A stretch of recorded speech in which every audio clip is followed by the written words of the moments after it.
Pemirsa, rapat Dewan Gubernur Bank Indonesia di bulan Februari memutuskan mempertahankan suku bunga BI rate di level 6%. Kebijakan itu untuk memastikan inflasi tetap terkendali, nilai tukar rupiah tetap stabil, dan mendukung pertumbuhan ekonomi yang berkelanjutan. Bagaimana sebenarnya analisis Bank Indonesia terhadap pertumbuhan ekonomi Indonesia dan tantangan sepanjang tahun 2024? Untuk membahasnya kita segera bergabung dengan Kepala Departemen Kebijakan Ekonomi dan Moneter Bank Indonesia, Firman Mohtar. Pak Firman, selamat pagi. Selamat pagi Bang Leo, selamat pagi, salam sehat. Ya, salam sehat. Pak Firman, kalau kita melihat kondisi Indonesia saat ini ada banyak yang mempengaruhi terutama pertumbuhan atau kondisi ekonomi makro. Pertanyaannya adalah sebelum kita membahas kondisi Indonesia, apa kondisi ekonomi global yang bisa berpengaruh kepada kondisi Indonesia saat ini? Karena katanya ada ancaman resesi yang tetap terjadi mungkin di belahan Eropa, kemudian juga China atau Tiongkok yang melambat. Seperti apa pandangannya Pak Firman? Terima kasih Bang Leo. Jadi dalam rapat Dewan Gubernur tanggal minggu lalu, secara umum melihat perekonomian dunia di tahun 2023 ternyata lebih kuat dari perakiraan kita.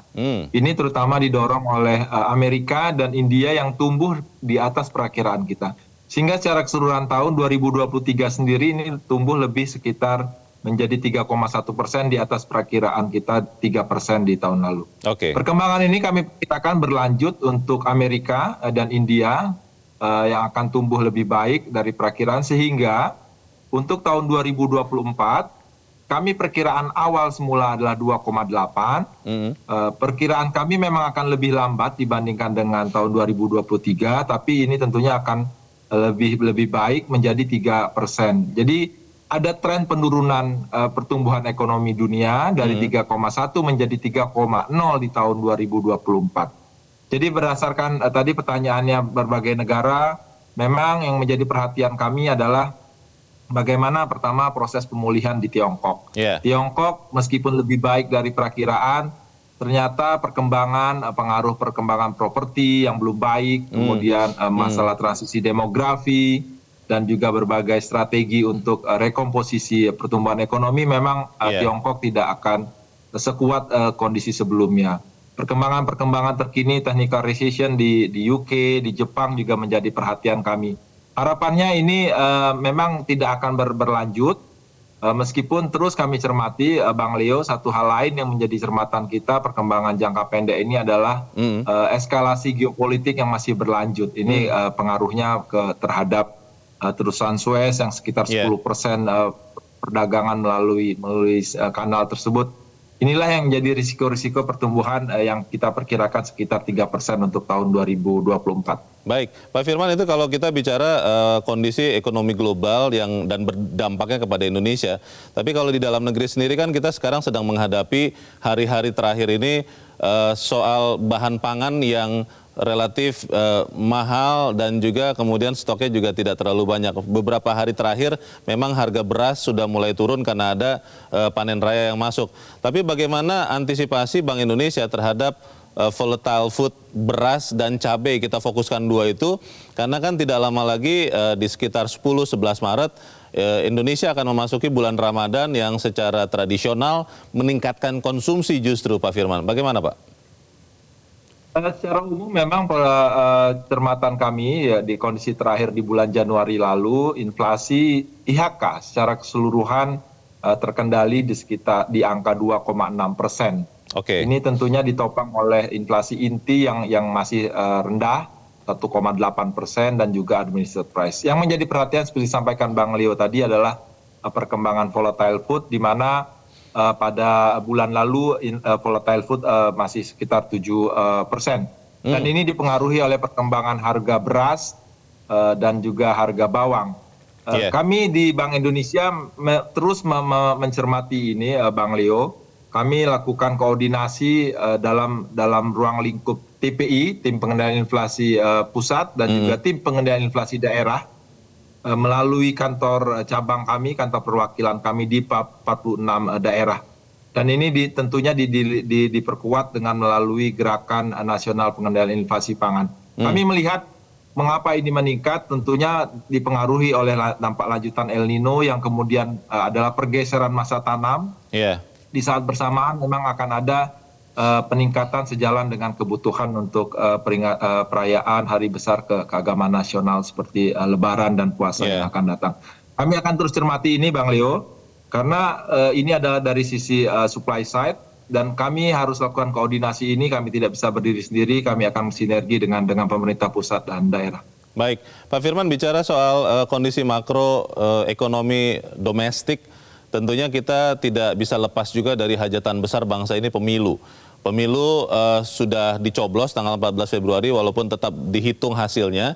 Kira-kira seperti apa Pak dampak dari pemilu ini kepada pertumbuhan ekonomi Indonesia, dan setelah pemilu itu apakah memang masih akan bisa sustain pertumbuhan ini karena konon katanya daya beli di beberapa tempat sudah mulai terlihat ada pelemahan. Seperti apa Pak Firman?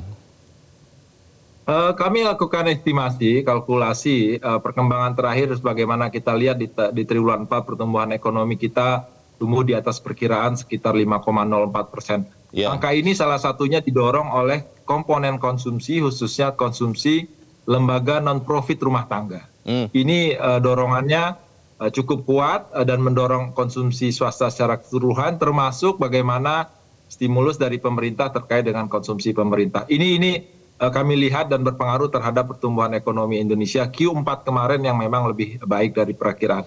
Q1 kami perkirakan masih akan tetap baik, ini termasuk karena proses demokrasi kemarin, pesta demokrasi pemilu dilakukan di triwulan 1 dan harapan kami triwulan 1 juga akan berlanjut. Secara keseluruhan kami melihat pertumbuhan ekonomi tahun 2024 akan berada pada kisaran 4,7 sampai dengan 5,5. Faktor yang mempengaruhinya pertama adalah pertumbuhan ekonomi dunia meskipun melambat dibandingkan 2023, perkiraan kami tadi lebih baik dari perkiraan semula, sebesar 3,0%. Ini tentunya akan berpengaruh terhadap ekspor kita, dan ini sudah terlihat di bagaimana perkembangan di trade balance kita di beberapa negara di Amerika yang terus meningkat. Dan ini tentunya akan memberikan dampak rambatan terhadap konsumsi rumah tangga ke depan. Konsumsi rumah tangga membaik dan investasi juga akan juga mendukung. Pak Firman, pertanyaan banyak orang adalah terkait dengan suku bunga BI rate yang kemarin dipertahankan di 6%. Beberapa orang berkata bahwa the Fed kan sudah menjelaskan bahwa mengindikasikan akan segera menurunkan suku bunga Bank Sentral Amerika Serikat. Kenapa BI belum lebih dulu saja misalnya begitu Pak Firman, tetap 6%, itu apa alasan utamanya satu Pak? Lalu yang kedua, apakah menunggu The Fed benar-benar menurunkan suku bunga Amerika, baru kemudian Bank Indonesia bergerak, atau seperti apa arah kebijakannya Pak Firman? Hitungan kami memang The Fed sudah akan menurunkan policy rate-nya 75 basis point di second semester. Angka ini sudah kami sampaikan di RDG bulan yang lalu, bahwa dengan pertimbangan inflasi yang masih belum turun tajam, maka The Fed diperkirakan akan turun baru di second semester 75 basis point. Faktor apa yang mempengaruhi kami? Karena memang perkembangan saat ini, ketidakpastian pasar keuangan global itu masih cukup tinggi. Faktor geopolitik tadi berpengaruh terhadap ketidakpastian di pasar keuangan global. Belum lagi perkembangan di Amerika sendiri, internally yang berpengaruh terhadap persepsi terhadap sustainability dari fiskalnya Amerika Serikat, termasuk isu-isu tentang pemilihan presiden dan seterusnya. Hal ini pada gilirannya berpengaruh terhadap kondisi ketidakpastian di pasar keuangan global, termasuk tentang kita lihat bagaimana indeks dolar Amerika yang terus menguat, sementara yield dari Amerika USD-nya yang terus meningkat. Ini kan pada gilirannya berpengaruh terhadap persepsi pelaku pasar terhadap arah ke depan dari aliran modal masuk, dan ini sempat memberikan tekanan terhadap rupiah di bulan Januari yang lalu. Perkembangan terkini, stabilisasi kebijakan yang ditempuh Bank Indonesia, kemudian persepsi yang terus membaik, ini berpengaruh terhadap nilai tukar rupiah kita yang kembali menguat sampai dengan hari kemarin. Ini tentunya Bang Leo menjadi salah satu timbangan kami mengapa terus masih mempertahankan BI rate di level 6%. Tidak berpengaruh langsung terhadap FFR, Fed Fund Rate, tapi bagaimana kami melihat ketidakpastian pasar global ini yang bisa terus bertransmisi kepada stabilitas harga yang menjadi ultimate tujuan akhir dari Bank Indonesia.